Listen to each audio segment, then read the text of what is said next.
Yo, what is going on, guys? It is Fox290 here, and welcome back to a brand new F1 2016 career mode video for you guys today here on my channel. Today we are back with the Japanese Grand Prix. I don't know what round it is. I think it's round 16 or round 17 of the Formula 1 World Championship. And if you do enjoy today's video, don't forget to drop a like on it. That'd be absolutely awesome. Subscribe if you're new around here. If you haven't checked out any of my F1 2016 videos, there's a playlist that has been created, so you guys can go and check out the playlist on my channel. Also, if you haven't seen my open lobby live stream that I did do yesterday, it was only a short one. I just did it anyway because I felt like it. You can go and check that out. Link will be in the description. Also, just a quick note, lobby live streams or live streams on BO2 will be, or live streams just in general, will be taking place on a Friday and a Sunday from now onwards. It will always be on a Friday, but Sundays will just occasionally happen. Probably not all the time, but Fridays and Sundays. So for people that are asking for live streams, Fridays and Sundays provisionally for now. But getting into Formula 1 then, you can see that we finished the track acclimatization test. We didn't do too bad on it. And then in the qualifying simulation run, as you can see here, we passed that successfully. And then also with the tyre wear test, we did that nicely as well. And you can see we're going to be collecting our resource points, which is very crucial because, of course, we halted the R&D development system in Singapore, which means that we are no longer getting any resource point, or not be able to develop the car. So we want to save up those resource points and then get the 25% bonus for next season, where we'll be using those points crucially. But as you can see, we've got the session goals from Emma and what she wants us to do in qualifying. However, as you can see, the qualifying is in the full wet conditions. And we move on then in qualifying here. Felipe Massa goes and sets the fastest lap of the qualifying session. As you can see, I come around the final corner here, and unfortunately it was quite a slow lap from myself in the end. And I thought that would be enough to get me through into Q2, and it wasn't. No, I two things. Number one, I didn't go and set a second lap, and I wasn't checking properly. I didn't go and set a second lap. I didn't check to see if any of the drivers were going to be quicker than me. Number two, I did not put low fuel in the car, so I had about 20 laps of fuel, and not like one. And thirdly, I'm a retard. So yeah. All of that combined means that we're going to be losing badly there in the first drivers, and we're also going to be starting in 17th on the grid, which is just an absolute nightmare because Japan I struggled around anyway, especially in the first sector with the S section, but going towards the middle of the final sector, going through 130R and Degna 1, Degna 2, those type of corners was alright. But anyway, let's get into the race for the Japanese Grand Prix.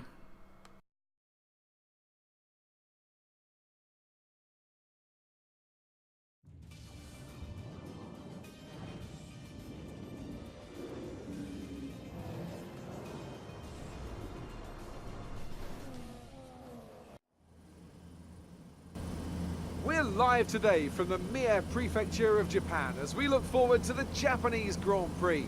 The 2015 race here was one of only 5 Grand Prix in history to feature no retirements at all. Although with the highly competitive field we have today, I don't expect we'll be repeating that stat anytime soon. A lap of this historic racetrack covers 3.6 miles, and it's the only time during the season that we race on a figure-of-8 racetrack. The drivers can expect some intense G-forces through the 18 corners on offer here as they experience some of the highest average apex speeds on the Formula 1 calendar. And keep an eye out for overtakes going into the final chicane. And all this will be happening under the watchful eye of Anthony Davidson, who joins me for today's race. And assuming the weather holds, where do you expect to see the action unfolding today, Ant? Well, most of the time, passing here is limited very much into the final chicane, or maybe down into turn 1 if you get a good run and some assistance from DRS. But if we're lucky, we might see a bit of bravery into the hairpin, a place that Kamui Kobayashi certainly made his own in the 2010 Grand Prix on his way to a very impressive 7th place. And as you say, Crofty, this is all assuming that the conditions hold out. We know how quickly the clouds can come in here at Suzuka, and if they do, all bets will be off. This is our engine supplier's home Grand Prix. Let's give them a race worth watching. So before the off, let's remind ourselves of yesterday's qualifying session with a look at the starting grid. Nico Rosberg will start his silver arrow from pole position, edging out Raikkonen, who'll start P2. Looking down the rest of the grid we have Vettel, Hamilton, Felipe Massa and Bottas, Verstappen, Ricciardo, Sainz and Roman Grosjean, Kvyat, Button, Kevin Magnussen and Gutierrez, Hulkenberg, Palmer and McLaren and Rio Haryanto, Perez and Wehrlein, Marcus Ericsson and Felipe Nasser starts from the back of the grid. Now it's almost time to lights out, so let's go down to the track. Okay, so here we are on the grid now for the Japanese Grand Prix there. David Croft and Anthony Davidson helping us out there with the commentary, because clearly theirs is better than mine. No, it's not. But we're going on to the formation lap then. As you can see, we're starting all the way down in 17th. We are well out of position.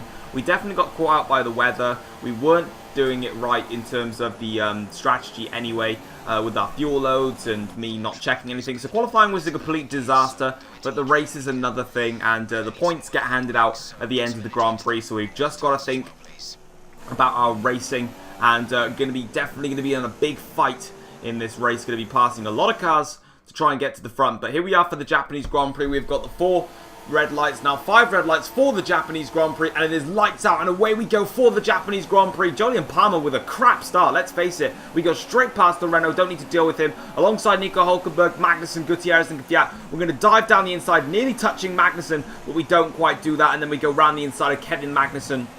No problem there. But Ricciardo has gone and hit Bottas. Bottas goes spinning in circles. Bottas is out of the race. We get an illegal overtake, which is just crap. And then we're going around the inside. Danny Kvyat, and the safety car is deployed straight away on lap 1 for that incident with Daniel Ricciardo and Valtteri Bottas. The pair of them colliding. We chuck the car into lean fuel mixture.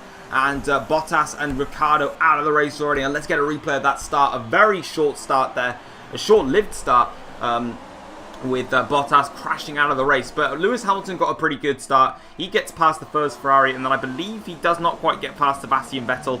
We tuck in behind Kevin Magnussen, and then through the second part of the second corner here, we get past Kevin Magnussen. But Ricciardo there makes contact with Bottas. Bottas goes spinning around, and Bottas, I believe, is out of the race. Yellow flags were out, so our move on Kvyat didn't work. And Bottas is out of the race, and safety car deployed, and we skip to the end of lap 1. And it's time, guys. It's time for some strategy changes. We're coming in the pits. The end of the first lap. Yep, lap 1, we're coming in. Now, why did I come into the pits? There's a good reason for that. Back in Singapore, you may remember, we came into the pits at the end of lap 3. And then we managed to rejoin the back of the field. The safety car came in at the end of lap 4.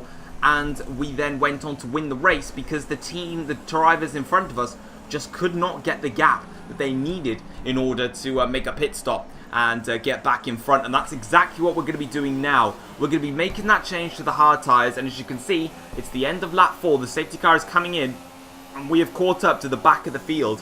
And now in the next lap or so, the drivers in front of us have got to build a pit stop advantage. So hopefully this is going to propel us up the order. I knew I needed to change my strategy. I didn't have an amazing start anyway. We go right round the inside of Bottas and Ericsson there, who were really slow on the get-go.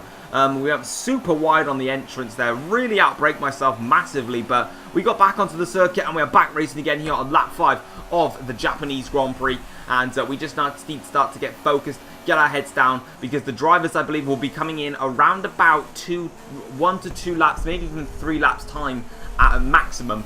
So I definitely want to start picking up the pace and getting on with it. So we're coming now down towards the hairpin here. You can see Valtteri Bottas right behind me. It took a while for these hard tyres to really kick in. The hard tyres I did not like at the start of this stint, and I was struggling to catch Rio Haryanto in front of me. Yes, I'm struggling to catch a man there. He may be on the soft tyres, but it was hard to get these hard tyres into temperature. Because unfortunately I think they're a mandatory set, so we had to use them. I would have liked to have gone to the mediums. The mediums felt good, but Max Verstappen is out of the race to another big casualty. And we're going to have a look at it now here. So he's now chasing, he's following Massa and Vettel. Massa gets force wiped by Vettel, and Max Verstappen gets blown up by Felipe Massa. You can see it again, coming through 130R. Vettel shoves Massa wide. Massa comes onto the circuit, and Max Verstappen's race is over. But we skip ahead now to lap 6 of the Grand Prix, which is going to be lap 7 of the Japanese Grand Prix as soon as we come across the line.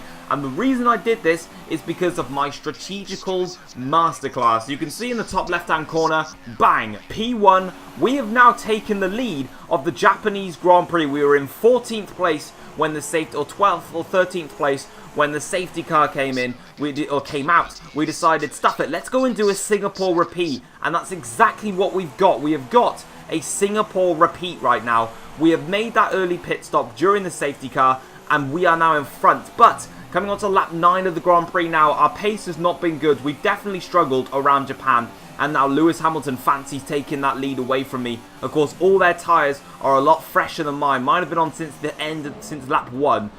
So we're coming now down towards Puon here, and coming now down the long back straight. Lewis Hamilton fancies a run on us, coming up to run towards 130R. So we move to the inside line. We're going to give Hamilton the outside line doing to 130R, but Hamilton manages to escape that move up from us, and then he takes the inside line into 130R. But you can see there, Lewis Hamilton just could not have the didn't have any bravery to go around the inside into 130R, down into the chicane. We managed to make the move stick, and we remain P1 for the time being, but we've got the pressure of the Mercedes drivers, and we've got Sebastian Vettel closing up on us very quickly as well. He's right behind Lewis Hamilton, and no doubt we're going to be having a lot more drivers really wanting to press for this lead. Hamilton there with DRS, nearly getting a move done there, but it's not going to work for him. He's going to have to sit back, wait for another opportunity here on lap 10 of the Japanese Grand Prix. It's starting to kick off now. Coming towards lap 10, we go past Puon again, so we skip the rest of the lap until this point here, and once again Lewis Hamilton's going to fancy another run on us. As you can see, the proximity arrow is increasing. I'm going to give Lewis Hamilton the outside into 130R. Hamilton's going to go to the right hand side of the circuit, but we take the inside line and force Hamilton nice and wide there, and he has lost out badly in that move,